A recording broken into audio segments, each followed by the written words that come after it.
Yo les gars, j'espère que vous allez bien. Je tiens le micro comme ça. Excusez-moi, je viens de rentrer chez moi. Je suis de bonne humeur. Je suis de bonne humeur. Je vous avais promis de faire une vidéo sur le Barça quand je serai beaucoup plus calme. Déjà, je vais poser le micro, c'est mieux. Quand je serai beaucoup plus calme, je vous avais dit que j'allais faire une vidéo. Là, je viens de rentrer de chez moi. Je viens de rentrer chez moi, je suis de bonne humeur. Donc, on va essayer de parler des solutions du Barça. Mais, vu que j'ai beaucoup à vous dire, il y a beaucoup de sujets à traiter sur le Barça. Je sais pas. Soit je fais une très longue vidéo, soit j'en fais plusieurs. J'ai décidé d'en faire plusieurs. Donc, je vais juste me poser. Je vais vous faire cette vidéo, je vais la couper. Ensuite, je vais balancer d'autres vidéos qui vont sortir peut-être un peu plus tard, histoire de ne pas vous donner trop d'informations. Donc, on va commencer. S'abonnez-vous. D'abord, premièrement, excusez-moi, j'avais vraiment promis de vous faire des débriefs aussi sur la CAN, mais je suis désolé, je suis étudiant, je suis dans une école d'ingé. Pour ceux qui savent, ça demande beaucoup de temps, beaucoup d'énergie, beaucoup de consécration, entre guillemets. Donc, peut-être s'il y a des gens qui veulent que je crée une autre chaîne pour parler de la vie, comment ça se passe quand on est étudiant dans une école d'ingé sur Paris, c'est chiant, mais bon, bref. Là, on est là pour parler du Barça. Des solutions. Alors, je vais essayer d'être fluide, en fait, d'être calme, de vous dire tout ce que j'ai dans ma tête, simplement. Abonnez-vous, likez, j'ai vu que vous aimez quand le Barça va mal, parce que c'est quand le Barça va mal que vous vous abonnez, c'est bizarre. Enfin, bref. Là, du coup, les solutions pour résoudre la situation du Barça, quelles sont-elles, en fait? Premièrement, moi, je pense qu'il y a des solutions à court terme. Les solutions à court terme, ce n'est pas de virer Xavi, je pense. Je vous ai dit, je suis calme. La solution à court terme, ce n'est pas de virer Xavi. Parce que si tu vires Xavi, tu es obligé de mettre le coach de l'AB. Or, le coach de l'AB, franchement, je ne sais pas s'il pourra faire un travail qui puisse sauver notre saison. Donc, pour moi, le travail à faire, c'est de maintenir Xavi. Mais en fait, ce que Xavi n'ait plus peur, en fait, de changer ses idées. Maintenant, comment changer les idées de ce coach-là? Je pense que vous serez d'accord avec moi pour dire que ouais, Xavi était un peu heureux. Pardon, Xavi ne sait pas coacher, patati patata. Donc, ça va être compliqué. Pour moi, à court terme, ce qu'il y a à faire, c'est de prendre l'équipe, leur dire, les gars, voilà, on est vraiment en train de se diriger vers une saison de merde. On va leur parler clairement, tu vois. J'ai vu, par exemple, qu'ils ont fait une conférence, une réunion avec les coachs, avec l'équipe, pour essayer de parler des sensations. On s'en fout des sensations. Ces joueurs-là, c'est vrai qu'ils peuvent avoir des problèmes mentaux comme tout le monde, pas des problèmes mentaux, mais peut-être qu'ils peuvent avoir besoin de psy et tout. Mais les gars, on s'en fout, on les paye des millions. À un moment donné, il faut qu'on arrête de les traiter comme des petites princesses. Il faut leur dire, notre saison se dirige mal, on est vraiment en train de jouer comme de la merde. On va revoir les choses, on va redéfinir les choses, on va repartir sur des nouvelles bases. Je veux ceci, ceci, ceci. Et même s'il y a des joueurs qui ont perdu confiance dans ce coach-là, ben, il faut que Xavi s'interroge et que les joueurs s'interrogent aussi. Il y a Guardiola qui a dit, ouais, il faut faire confiance à Xavi, ça serait une erreur. Enfin, à Skip, hein, il n'aurait pas conseillé à Laporte de virer Xavi, ça serait une erreur et tout. Mais Guardiola, j'ai envie de dire, on s'en fout un peu de son avis. Pourquoi? Moi, pourquoi je dis qu'on s'en fout de son avis? Parce que Guardiola avait la possibilité de revenir à un moment où il n'est pas revenu. S'il aimait tant le Barça, il serait peut-être déjà de retour parce qu'il est en train de voir comment on semble. Guardiola, c'est un mec qui lâche des déclats comme ça, mais il ne faut pas prendre ces déclats au pied de la lettre. Guardiola, c'est le genre de mec qui te dit, ouais, Foden, c'est le plus grand crack que j'ai jamais coaché. Et puis demain, il y a un autre joueur qui sort, il dit, non, j'ai jamais vu un joueur. Guardiola, c'est un beau parleur, ouais. Nous, on a des problèmes concrets, on a besoin de solutions concrètes. On ne peut pas être là, ouais, on vient pas Xavi. Ok, d'accord. Mais pour l'instant, il faut en fait faire retravailler l'équipe. Il faut essayer de redynamiser l'équipe. Ça, c'est la solution à court terme. Mais ce qui vous intéresse, bien sûr, c'est au moyen terme.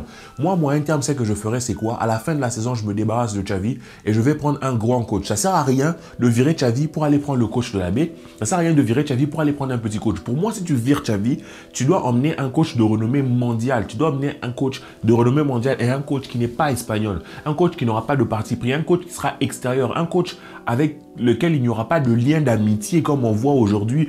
Il n'y a qu'au Barça qu'on voit ça. Hein. Au Real de Madrid, Ancelotti n'est pas super pote avec Pérez. Ils sont pas là à se foutre des câlins. Non, c'est vrai que Xavi est une légende du club, mais pour moi, il faut dissocier le côté amical de ce club. Il faut se débarrasser de cet amour-là, de ce manque de professionnalisme-là, où on est tous un peu biaisés par oui, c'est ceci, c'est un bon ami à moi. Non, on s'en fout. Parce que là, c'est le club des amigos. En fait, entre Xavi, entre Deco, entre Laporta, entre tous ceux qui dirigent les Rafa Youss, tout ça, c'est vraiment le club des amigos. Tu vois, donc pour moi, moyen de régler la situation à la fin de la saison, tu fais sauter Xavi. Quand tu fais sauter Xavi, ben, tu ramènes un coach extérieur. On parle de Nagelsmann, on parle de Flick, peu importe. Enfin, pas peu importe, bien sûr, il faut un coach qui ait des idées. Mais pour moi, il faut surtout un coach qui ait du courage, un coach qui ait du cran, un coach qui ait...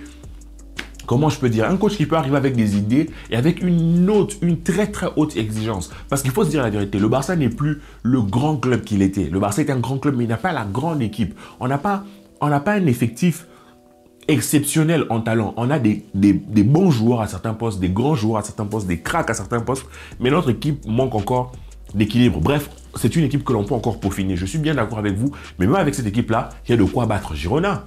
Même avec cette équipe-là, il y a de quoi battre mieux jouer contre une quatrième division, je vous rappelle. Même avec cette équipe-là, il y a de quoi ne pas se prendre un savon contre le Real de Madrid. Même avec cette équipe-là, il y a de quoi aligner 2 passes. Vous voyez ce que je veux dire? Donc pour moi, il faut venir avec un coach qui a une forte exigence par rapport à ces joueurs-là, qui ne supportent pas la médiocrité et qui le dit. Tu vois? Donc il y a Nagelsmann, il y a Flick, il y a Mourinho qui vient de se faire virer, mais je ne veux pas, moi, ça va être n'importe quoi. Et je me dis même que, quitte à virer Xavi, quitte à faire partir Xavi en fin de saison, il ne faut pas aller prendre le coach de Girona à Michel, un coach espagnol qui connaît le championnat. On s'en fout. Moi, j'ai envie d'un coach, vraiment, je vous le dis. Si tu me dis coach allemand super offensif qui te met 50 attaquants, il vous demande à tout le monde de courir comme un cheval, c'est ça que moi je veux. Limite, c'est pas que je veux renier en fait le tiki-taka, oui, mais je veux dire, aujourd'hui quand tu regardes même le Guardiola, oui, il y a du tiki-taka, mais à un moment donné, ça va presser, à un moment donné, ça va étouffer l'adversaire, à un moment donné, je veux dire, dans la conscience collective, le tiki-taka, on a l'impression que c'est juste une répétition de passe, alors que ce n'était pas ça. C'était justement une répétition de passe, du pressing, des appels, bref, du mouvement. Cette équipe est super statique. Donc pour moi, à moyen terme, tu fais sauter Xavi, tu ramènes un gros coach et je le répète encore, tu fais des deals économiques. Tu as besoin de deals économiques sur le moyen terme. Je ne sais pas quel deal tu vas faire. Laporta, s'il va vendre des bouts du club, s'il va vendre 10%, 10%, ça ramènerait déjà des sous. Hein. Ça ne ramènerait pas des milliards, mais ça ramènerait déjà des sous. Mais pour moi, à moyen terme, il faut, si tu veux vraiment concourir pour l'Europe, là, nous sommes dans l'optique où tu veux concourir pour l'Europe, tu fais ça. L'autre optique, si on ne veut pas vendre des parts du club et qu'on veut toujours appartenir aux socios, mais il faut oublier la Ligue des Champions, oublier d'être le meilleur club du monde, oublier de raconter à tout le monde à Laporta comme il veut le FC Barcelone de retour. Le FC Barcelone de retour de rien du tout. Il faut oublier ça, oublier cette vision-là et se concentrer sur l'avenir, se concentrer sur le projet. Avoir un coach qui peut prendre un joueur, le faire évoluer vers sa forme finale, j'ai envie de dire. Que l'on passe de toutes les formes jusqu'à l'ultra instinct. Vous voyez ce que je veux dire? Super Saiyan 1, 2, 3, 5, 6, 7, 10 000 jusqu'à l'ultra instinct. Et si les joueurs n'arrivent pas à évoluer, il y a un problème avec le coach. C'est vrai qu'il y a des joueurs qui ont des plafonds de verre, mais vous n'allez pas me dire que Baldé a atteint son plafond de verre. Vous n'allez pas me dire que Pedri a atteint son sommet. Vous n'allez pas me dire qu'il y a plein de joueurs dans cet effectif-là qui peuvent encore s'améliorer, à rejouer y compris. Vous voyez ce que je veux dire? Donc pour moi, vu qu'on se dirige vers une solution où on ne va pas vendre des parts du club. Malheureusement, parce que à partir du moment où Laporta ose ouvrir sa bouche pour dire on va vendre des parts du club, il saute. Ça va être mort, il va sauter et ça va presque jamais se faire.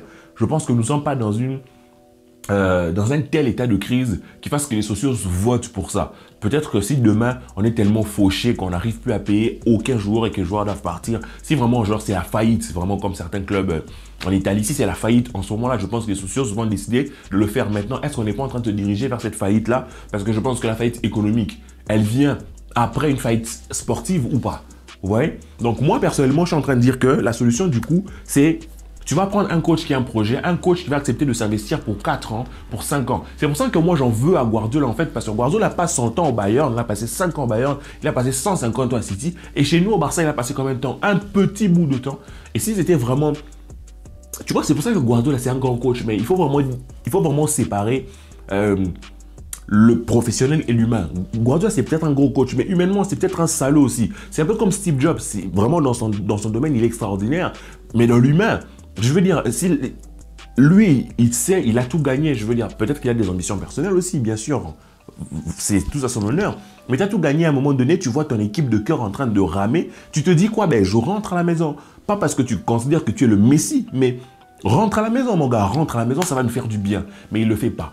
Bref, donc, il faudrait prendre un coach, qui a une vision sur le long terme et viser la Masia, utiliser la Masia et commencer à scruter des profils, des jeunes profils. Si tu n'as pas les capacités, tu n'as pas les finances pour aller t'acheter Mohamed Salah, déjà il faut le déloger de Liverpool, il faut payer son salaire. Mais prends le petit Savinho par exemple, ça ne vaut pas Mohamed Salah, mais c'est un profil, c'est un joueur qui peut t'apporter quelque chose à la place de Ferran. Tu dégages Ferran, mais tu dégages Rafinha, mais Rafinha comment va-t-il dégager si son agent c'est le directeur sportif. Donc, à Skip, Rafinha ne dégagerait pas. Donc, moi, ça c'est toutes les choses qui me font chier, en fait, dans ce club. C'est qu'il y a trop de complaisance par moment. On a l'impression que rien n'est bien géré. De la tête aux pieds, c'est le bordel. Mais moi, sur le moyen terme, comme vous avez compris, puisqu'on ne va pas se diriger vers une vente de club, tu fais sauter le coach, tu ramènes un coach et tu te bases sur un projet sincère, un projet humble, un projet où tu dis, ben les gars, on va peut-être pas gagner la Ligue des Champions, mais on va se battre pour vous proposer du beau jeu, pour vous proposer des buts, pour vous proposer de l'émotion.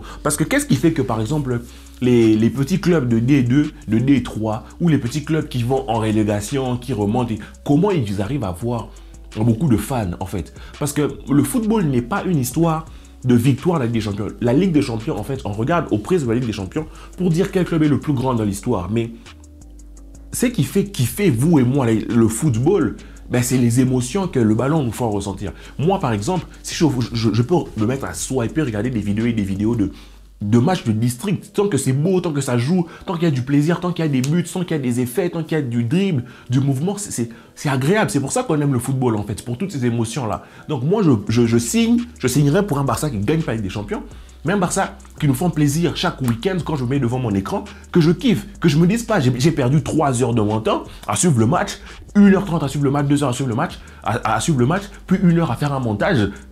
Et ça me pète les nerfs. J'ai autre chose à foutre de ma journée. Je me plante devant le Barça parce que c'est le Barça que j'aime. Et à Ferran qui ne sait pas cadrer, à Rafinha qui ne sait pas faire un contrôle quand même.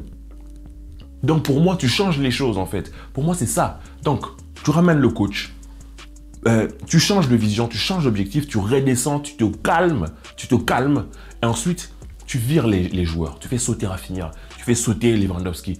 Franchement, je m'en tape. Tu fais sauter Lewandowski, tu ramènes un autre jeune neuf, tu te débrouilles avec Roquet, tu reconstruis quoi, tu reconstruis.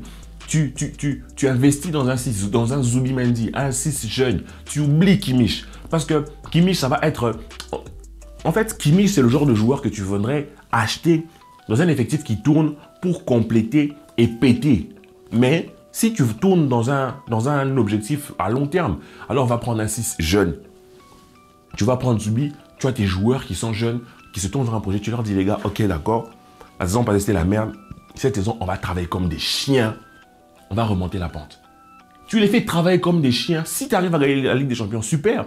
Mais si tu n'y arrives pas, ben c'est pas grave parce que tu es en train de construire un effectif, la saison d'après, avec les petits moyens que tu as, tu t'améliores encore, tu recrutes. Avec le grand stade qu'on aura, ça va aller. Mais il ne faut pas croire que juste comme ça, on va aller... Non.